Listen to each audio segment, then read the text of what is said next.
il faut qu'il y ait, il faut qu'il y ait B2 minimum.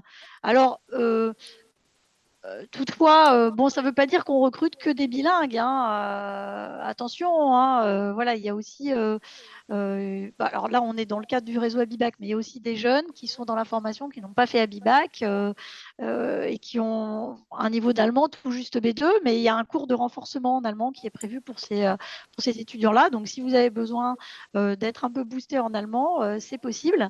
Mais voilà, il faut quand même un niveau d'exigence, enfin le niveau d'exigence pour entrer, en tout cas pour que votre dossier soit vraiment examiné, c'est B2. Voilà. D'ailleurs, il y avait une question reliée à ça. Le ratio élève Abibac, non Abibac et bac Oh là section là. franco-allemande.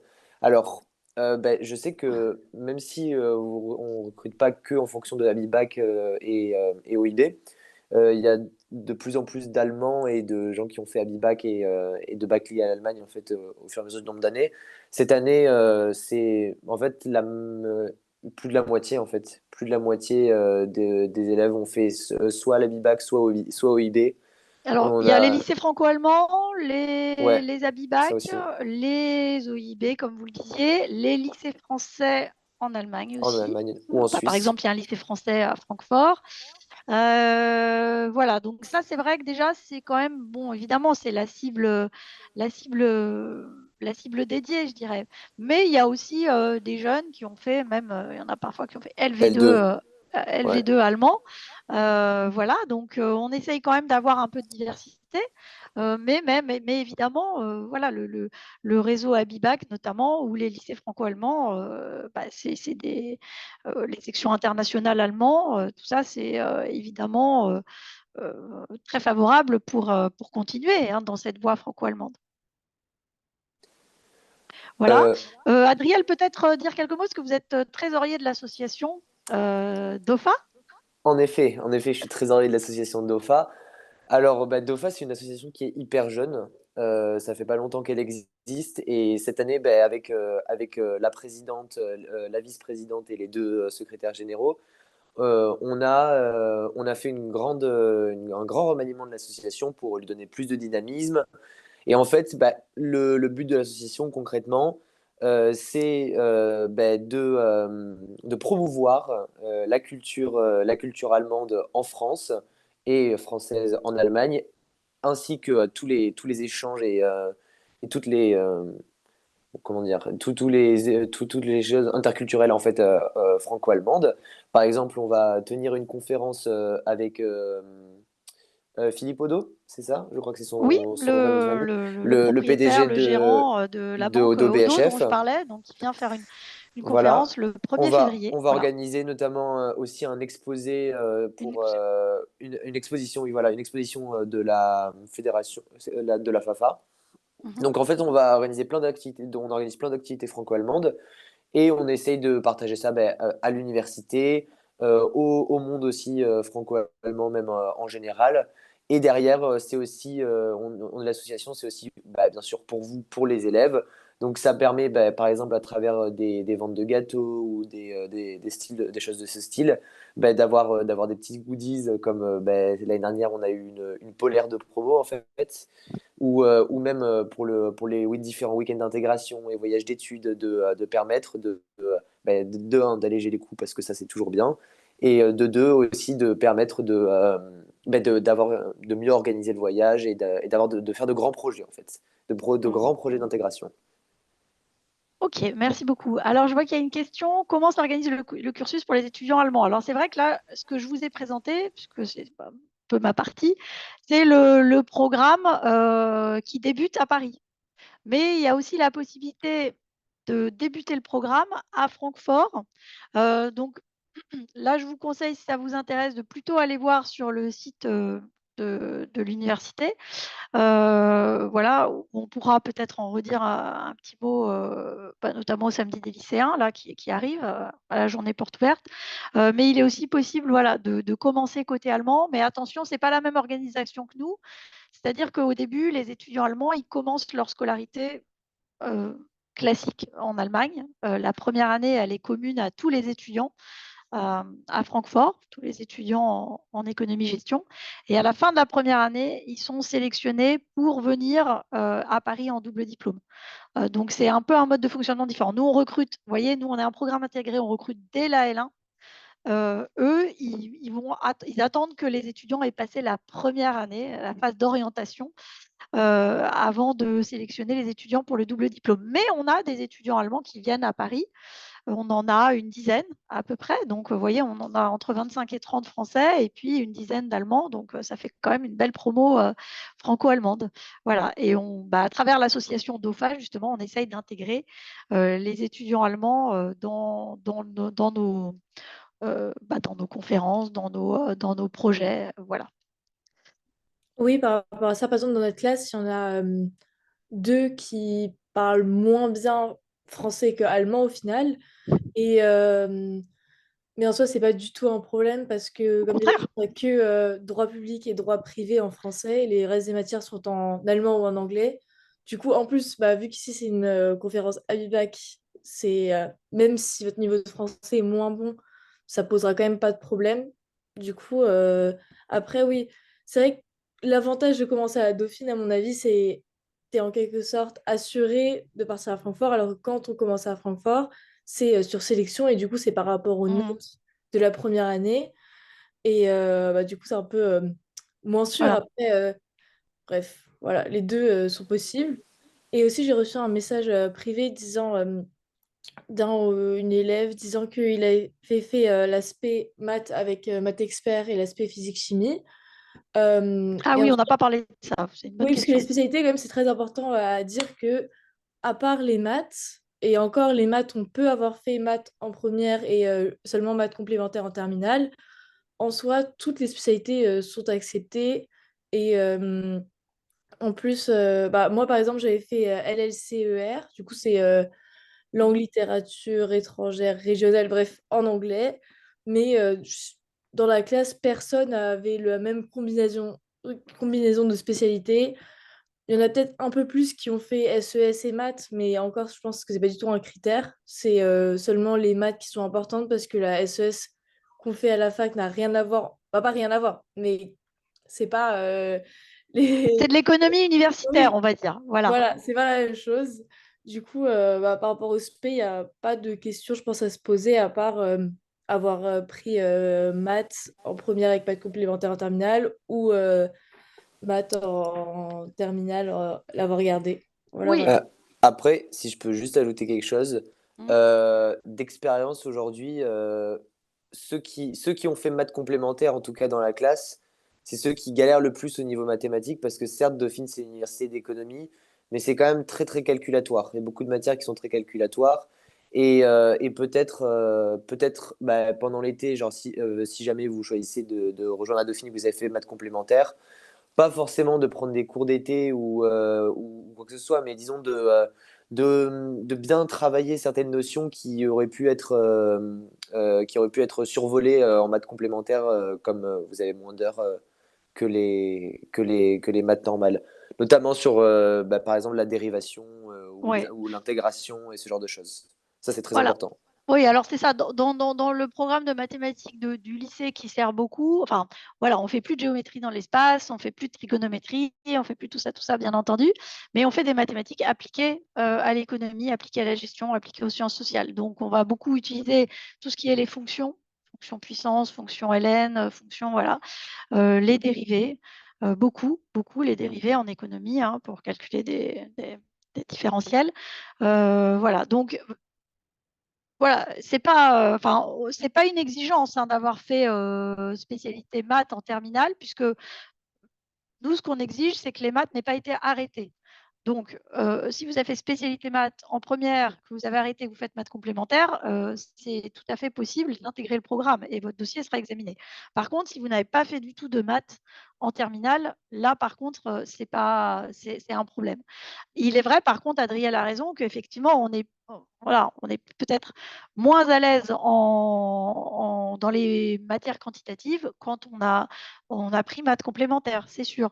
Mais voilà, comme je le dis à la réunion de pré-rentrée en juillet, entre juillet et septembre, on peut travailler son allemand, son anglais et on peut faire un petit peu de maths, réviser les fonctions par exemple. Voilà. Et en plus, bon, les étudiants ont quand même la chance d'avoir des super, profs dans les matières quantitatives, donc ça aide aussi à y arriver. Mais voilà, pour être tout à fait clair, on ne peut pas avoir arrêté les maths. Et il faut au moins avoir maths complémentaires. Mais ça, c'est la politique Dauphine, hein, ce n'est pas spécifique au programme franco-allemand. Est-ce qu'il y a d'autres questions pour nous? N'hésitez pas hein, Oui. à poser des questions. Alors, c'est vrai que par rapport à Parcoursup, c'est vrai qu'on a beaucoup de questions et je sais que dans le public, il y a des élèves qui ne sont pas seulement des élèves de terminale, puisqu'on a relayé l'information aussi aux élèves de première et de seconde. D'accord, parfait. Donc, parce que ça nous paraît vraiment important, je crois que c'est quand même une angoisse assez Oui, légitime, cela dit, c'est quand normal. on vous entend encore plus. De savoir quelle matière choisir en spécialité. Donc, c'est vrai que c'est quand même quelque chose d'intéressant. Voilà. Voilà. Il y a une partie quantitative hein, que j'énonçais quand je parlais. C'est un cursus pluridisciplinaire, comme le disait Lisa, mais il y a une partie quantitative, c'est sûr, hein, parce que on ne fait pas de la finance, on ne fait pas de la gestion, on ne fait pas de l'économie sans faire un petit peu de mathématiques. Hein, donc voilà, il y a une partie quantitative, mais voilà, donc ce qu'on exige à l'entrée à Dauphine, et ce n'est pas spécifique au programme franco-allemand, c'est de ne pas avoir arrêté les mathématiques en terminale. Et par exemple, on n'exige absolument pas l'option maths expert. Hein, c'est pas du tout une question. Après, voilà. Après, en fait, au-delà du niveau, je pense que ce que voulait dire Adriel aussi, c'est qu'il faut quand même avoir une certaine appétence pour les matières quantitatives. Il ne faut pas détester les maths. C'est pas C'est ça, c'est possible. qu'en fait, c'est Hein, je pas le pense que fait Lisa seulement et d'avoir Adriel. fait des maths, mais c'est le fait Voilà. d'aimer ça, parce que Il c'est. faut quand même ne pas détester ça. Voilà. Si vraiment vous détestez les mathématiques, ça va quand même être compliqué, parce qu'il y a quand même pas mal de mathématiques, de statistiques, d'informatique. Et l'économie est aussi matheuse, en fait. C'est ce qu'expliquait Adriel. Quelle moyenne est requise pour intégrer ce programme? Je viens de lire cette question. Alors, je pense pas qu'il y ait vraiment une moyenne à avoir en fait. C'est surtout, enfin, vous allez juste être comparé par rapport à plein d'autres étudiants sur Parcoursup et le système de sélection se fait comme ça. C'est-à-dire qu'il va prendre il va prendre les meilleurs du premier jusqu'au plus bas qu'il puisse. Et en fait, du coup, quelle moyenne est la meilleure? Bah, la meilleure que vous puissiez avoir, en fait. Donc, mais il n'y a pas, je dirais, de moyenne minimale. Enfin, j'imagine qu'il ne faut pas Oui. non plus avoir Alors, 6 ou 7, mais je pense qu'il faut. un bon 14-15, j'ai des camarades qui avaient des bons 14-15 en terminale au bac et qui ont réussi à rentrer. Donc, Voilà. Il faut ça m'a- un bon niveau général. Donc, voilà, un niveau assez régulier et un bon niveau général. Et, et ce que dit Adriel est vrai, c'est-à-dire que voilà, après, on a pas mal de candidatures. Alors, les chiffres sont publics hein, du nombre de candidatures. Alors, voilà, vous pouvez les consulter sur Parcoursup. Grosso modo, on a à peu près 400 candidatures pour une trentaine de places. Et ça augmente d'année Voilà, en année. ça augmente d'année en année. Oui. Oui, la question n'est C'est, pas c'est- forcément d'une moyenne, excusez-moi, d'une moyenne fixe qui serait une barre à franchir, Oui, mais ça dépend Oui, c'est aussi du ça. nombre d'étudiants qui voilà, candidatent, c'est évidemment. toujours Oui. pareil, ça dépend du nombre de candidats, de la qualité des candidatures, voilà, donc c'est difficile de répondre. Par contre, moi, ce que je conseille toujours, mais ça, je pense que c'est le message aussi que vos enseignants vous envoient par rapport à Parcoursup, c'est si il y a un programme que vous voulez vraiment, que ce soit le nôtre ou un autre, hein, il faut le conserver le plus longtemps possible dans vos vœux. Parce qu'en fait, vous voyez, par exemple, nous, on a un petit programme, on a 30 places. Si j'ai un étudiant qui change d'avis le 29 août, bah, j'ouvre la liste, la file d'attente, même si elle est fermée officiellement. Enfin, elle est fermée en juillet, je crois. Enfin, je sais pas trop comment ça se présente pour les étudiants, pour les élèves, pour les candidats. Bah voilà, on est toujours susceptible d'avoir un désistement au dernier moment, ce qui arrive. Hein. Donc, je vous dis pas qu'on libère 15 places la veille de la rentrée, mais à la marge, il peut y avoir un désistement quelques jours avant la rentrée. Quelqu'un qui change d'avis, ça arrive pendant l'été, c'est tout à fait normal. hein. Donc voilà. Donc du coup, si c'est vraiment un programme le programme qui vous intéresse, le nôtre ou un autre, je vous conseille de le garder le plus longtemps possible.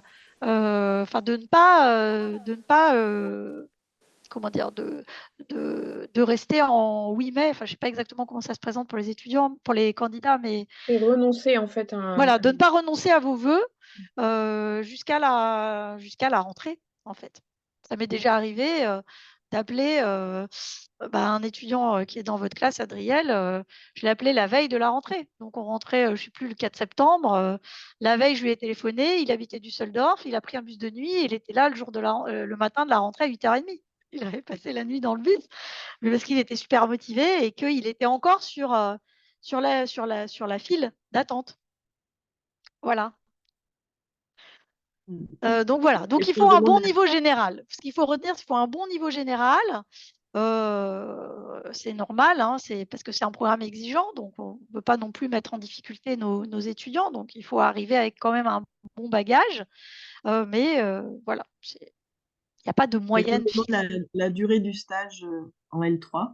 Ah pardon, alors la durée du stage en L3, alors le stage c'est uniquement dans la mention économie et c'est 5 mois. Ça peut être 6, mais c'est 5 mois minimum de Mm. stage. Il faut voir que c'est aussi un programme, enfin c'est sur un planning particulier, les stages et les alternances. Hmm. C'est-à-dire que ça va pas être 6 mois forcément d'affilée. Il va y avoir une grande partie de la fin de l'année, donc enfin de la fin de l'année, la fin de l'année scolaire, c'est-à-dire d'environ mi-fin février jusqu'à environ juillet et quelques, qui va être complètement soit en entreprise, soit en stage. Mais il va y avoir aussi des périodes à raison de quelques semaines parfois qui vont se dérouler aussi en entreprise, mais entre des périodes de cours. Par exemple, sur la période octobre, novembre, décembre, je crois. C'est ça, très bien. Alors, ratio des premiers jobs à l'étranger et employabilité. Alors ça, je n'ai pas de service dédié. Alors, on a une équipe fortement motivée, mais personne ne m'a jamais tiré les statistiques. Donc, tout ce que je peux vous donner, c'est voilà, ce que j'ai en tête, hein, donc de mes anciens étudiants. Je dirais que plus le ratio des premiers jobs à l'étranger et employabilité, elle est à 120%. C'est-à-dire que, je veux dire, les entreprises, il faut quand même que les jeunes aient conscience que les entreprises ont besoin de profils qui parlent allemand. Je veux dire, l'Allemagne, c'est notre premier partenaire commercial. Les entreprises les grandes comme les petites d'ailleurs, parce que je parlais des grands cabinets d'audit et de conseil comme Price, mais il y a aussi des tout petits cabinets d'expertise comptable, de fiscalité, qui ont besoin de jeunes qui parlent allemand et qui ont la tête bien faite et qui ont une très bonne formation universitaire. Donc, l'employabilité, elle est à 150%, ça c'est sûr. Par contre, en général, nos étudiants, ils sont quand même dans la tradition plus française qu'allemande, c'est-à-dire qu'ils continuent un master. Les Allemands, parfois, souvent, ils arrêtent après le bachelor. Nous, nos Français, ils continuent en master. Donc, ils engrangent encore un peu plus d'études et de phases en entreprise. Donc, l'employabilité, elle fait aucun doute. Et pour les ratios des jobs à l'étranger, j'aurais envie de vous répondre que tous les jeunes qui veulent aller travailler à l'étranger le font. Voilà, c'est pas vraiment. Voilà, donc il y en a qui ont envie, il y en a qui ont moins envie, voilà, qui préfèrent rester à Paris ou qui préfèrent. Voilà. Mais, Euh, j'ai aussi quelques petits retours d'expérience par rapport à ça. Je dirais que ça dépend aussi beaucoup en fait de la composition de la classe. C'est-à-dire plus il va y avoir de ah, profils allemands et franco-allemands dans la classe, et plus, par exemple, la génération de mes anciens, donc pas les troisième années, mais ceux qui sont désormais en master, il y a beaucoup de profils allemands qui sont restés en Allemagne, et dans ma classe à moi, où il y a plus de profils allemands que dans la classe de la promo précédente, il y en a beaucoup qui veulent rester en Allemagne pour faire des masters et pour rester travailler en Allemagne, beaucoup parce qu'ils viennent déjà d'Allemagne ou qu'ils sont franco-allemands. Mais ça dépend aussi beaucoup en fait de la classe. Et comme on a effectivement en fait un double diplôme et dont un diplôme allemand, on n'a aucun problème à pouvoir rester en Allemagne pour pouvoir étudier ou pour pouvoir continuer nos masters en Allemagne. Donc sur ce point-là, le pont est hyper fluide et il y a aucun souci au niveau de l'employabilité ou des jobs à l'étranger. Et même, comme pour preuve aussi, le stage obligatoire que vous devez faire en L2, il doit être dans une entreprise allemande ou franco-allemande. Et cette année, on a eu la majorité de mes camarades qui sont allés directement en Allemagne en fait pour faire leur job et qui ont réussi à trouver, même si ce n'était pas un job à proprement parler, qui ont réussi à trouver un stage dans une entreprise allemande. Oui, donc voilà, je dirais que ça dépend plus de la motivation du jeune, hein. Donc j'évoquais tout à l'heure le fait, voilà, ils sont pris même après dans les universités ou dans les écoles de renommée internationale, hein. Je vous parlais du Master Finance de la Bocconi, d'Imperial College, voilà, il y a pas mal d'exemples de jeunes qui ont continué à l'étranger, mais voilà, j'ai pas vraiment de ratio à vous donner. Je suis désolée, on n'a pas ça encore, mais ça pourrait faire l'objet d'une étude de la part des jeunes sur leurs prédécesseurs. C'est une bonne idée. Euh, voilà, un petit peu ce qu'on peut vous J- dire sur J'ai l'internationalisation.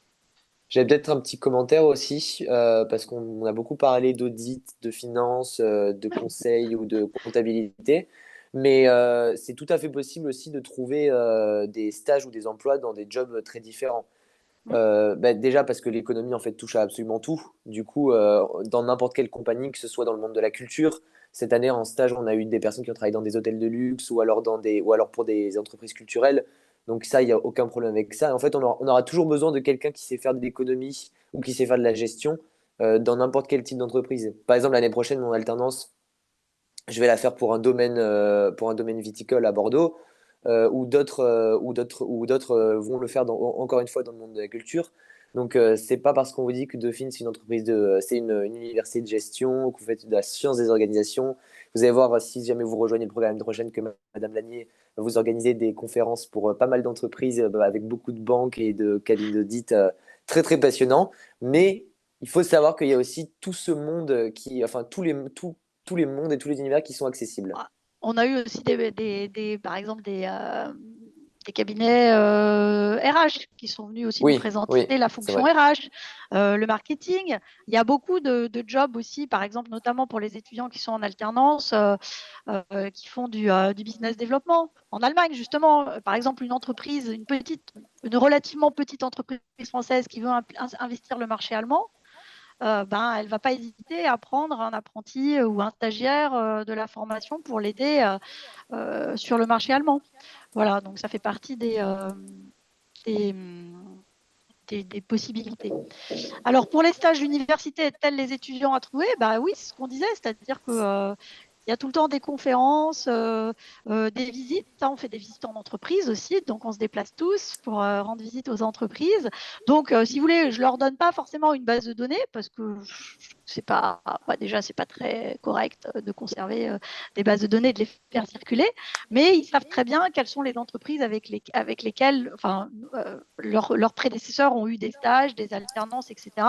Et on essaye de faire un maximum de rencontres, soit à Dauphine, on fait des job fairs aussi, on fait voilà, des conférences. Donc oui, bien sûr, tout le monde n'est pas né avec un carnet d'adresses bien rempli, mais notre carnet d'adresses à la formation commence à se remplir sérieusement. Et quand je disais qu'il y a beaucoup d'entreprises qui cherchent des jeunes qui parlent allemand, je ne suis pas payée par le réseau Abibac pour le dire, mais c'est une réalité, hein. Voilà ce que je disais, l'Allemagne, c'est notre premier partenaire commercial. Les entreprises, elles ont besoin de jeunes qui parlent français, allemand et anglais, mais anglais, c'est normal. Voilà. Alors, les Euh, On va, on on diplômes, a, va on, répondre on- oui, à la question parce qu'il est 20h, il est donc l'heure, il est je sais l'heure. pas Les engagé à diplômes, finir à 20h, mais je vois qu'il y a quand même une question intéressante sur les autres pays germanophones, si vous avez... les diplômes obtenus en fin de parcours sont-ils reconnus dans d'autres pays germanophones que l'Allemagne? Bah, qu'est-ce que ça veut dire exactement? c'est des gens qui sont Euh, intéressés par l'Autriche et la Suisse. Ouais, en fait, vous avez un diplôme français, un diplôme allemand. Maintenant, en Europe, quand même, il y a une reconnaissance des diplômes, enfin, dans l'Union européenne, qui est évidente. Enfin, avec le système ECTS. bah oui, on a des crédits ECTS. Une Je licence, pense c'est. que la question vient du fait qu'avec Pardon? la BIBAC, on peut avoir des soucis de reconnaissance de la BIBAC, c'est peut-être pour Ah ça. oui, ah Ah. bah non, nous, en fait, on est enfin, en Europe, la question se pose pas pour les diplômes d'université, quoi, les diplômes de licence. La question peut peut-être se poser dans des pays très exotiques et encore, mais en Union européenne, non. Et très rapidement, oui, il est possible de faire un master commerce après la Bien licence. sûr, Vous pouvez tout à fait rejoindre le SCP, HEC, ou Voilà, même donc des c'est ça que je voulais dire. des Voilà. masters à l'étranger. Je voulais vous signaler qu'il y a aussi un certain nombre de de nos anciens étudiants qui passent les concours par admission parallèle, voilà, qui font parcours grandes écoles de l'ESSEC ou de l'ESCP, par exemple. Voilà, donc c'est aussi possible. Et comment est la vie associative et étudiante à PSL? Donc, on n'a pas trop le temps et je ne vais surtout pas donner la parole à Adriel pour ça, mais elle est intense et développée. Il y a 90 associations étudiantes dans tous les domaines. Donc, quelle que soit votre spécialité, je suis sûre que vous trouverez votre bonheur. Il y a les comédies musicales, le ski, la voile, bien sûr, avec la Dauphine. Il y a le théâtre, les débats, Dauphine débat. Enfin, voilà. Il y a plein de domaines. Donc, je suis certaine que vous trouverez votre vie. Et puis, il y a des associations de filières comme la nôtre pour Dauphine franco-allemand. Et de toute Voilà. façon, vous pouvez toujours nous contacter directement sur nos réseaux sociaux. Oui, non, en Là, il fait, y a voilà, par Dauphine rapport à Francfort. ça, c'est Ouais. en gros, on a créé avec certains L1 un drive, non, pas un drive, un Google Forms que je vais envoyer là dans le chat. D'accord. Je pense que vous avez reçu le lien. Et en gros, vous Oui. pouvez du coup demander des questions que là, vous n'avez pas eu le temps de demander. Et pour le coup, ça va être des L1 qui vont répondre. Et du coup, c'est même pas. Les professeurs n'ont pas accès en quelque sorte C'est secret. C'est Donc, parfait. vous pourrez dire plein de choses. Google Ah Forms. Et vous ben, pourrez poser du coup là toutes les questions que vous voulez parce que ce sera seulement des L1 qui vont vous répondre, ou même des L2 si c'est des questions très spécifiques. Et du coup, à travers ce Google Form, vous pouvez poser toutes les questions. Et aussi, peut-être à un moment, dire que vous étiez dans la visio, ce serait pas mal. Au moins, on sait, mais c'est tout. Bref, voilà, pour voilà. avoir des Voilà. stats À aussi. poser des questions. Même par rapport aux associations, la personne qui a posé la question peut du coup remplir le Google Form et je pourrais plus répondre en détail. Voilà. Merci Voilà. beaucoup. Eh ben, merci beaucoup. On a un petit peu dépassé, mais merci. Et puis, n'oubliez pas Oui. le samedi des lycéens, le 20 janvier, si vous voulez. Enfin bon, on va répéter un peu la présentation, mais après, il y a un chat room avec les étudiants sans les enseignants. Donc, vous pourrez aussi échanger avec d'autres étudiants. Voilà. Merci beaucoup. Eh bien, Bonne soirée. merci beaucoup à vous, à Lisa et Ariel, et évidemment à Madame Lanier d'avoir présenté cette formation avec autant d'enthousiasme. Je crois que les gens ont eu affaire quand même à du haut vol là, en matière de franco-allemand. Eh bien, en tout cas, merci beaucoup au réseau Abibac pour l'invitation. Hein. C'est un Je plaisir. vois que Voilà. Caroline Bass est connectée. Oui, merci. Alors, merci à vous, chère Céline, d'avoir assuré avec enthousiasme et dynamisme. Ça donne envie de s'inscrire. Mais bon, Ah, pour moi, c'est bon, super. pour un Hein. certain nombre d'entre vous, c'est trop tard. Mais en tout cas, vive le franco-allemand. Ah bah Merci aux oui, ça collègues c'est qui sûr. ont animé et pris leur temps pour permettre cette Oui, visioconférence très utile et très éclairante dans le choix qui s'annonce pour et oui. nos lycéens d'Abibac. Et merci à nos alumni et aux étudiants qui ont participé à cette soirée. Merci à tous, merci beaucoup. Et puis voilà, à vous de jouer sur Parcoursup et aller vers des cursus franco-allemands que nous, à Réseau Abibac, on trouve vraiment magnifiques et dont on veut vraiment faire la promotion. À bientôt, merci beaucoup, bonne soirée. Merci. Merci. Merci beaucoup. Au Merci. revoir. Bonne Au soirée. revoir. Au revoir.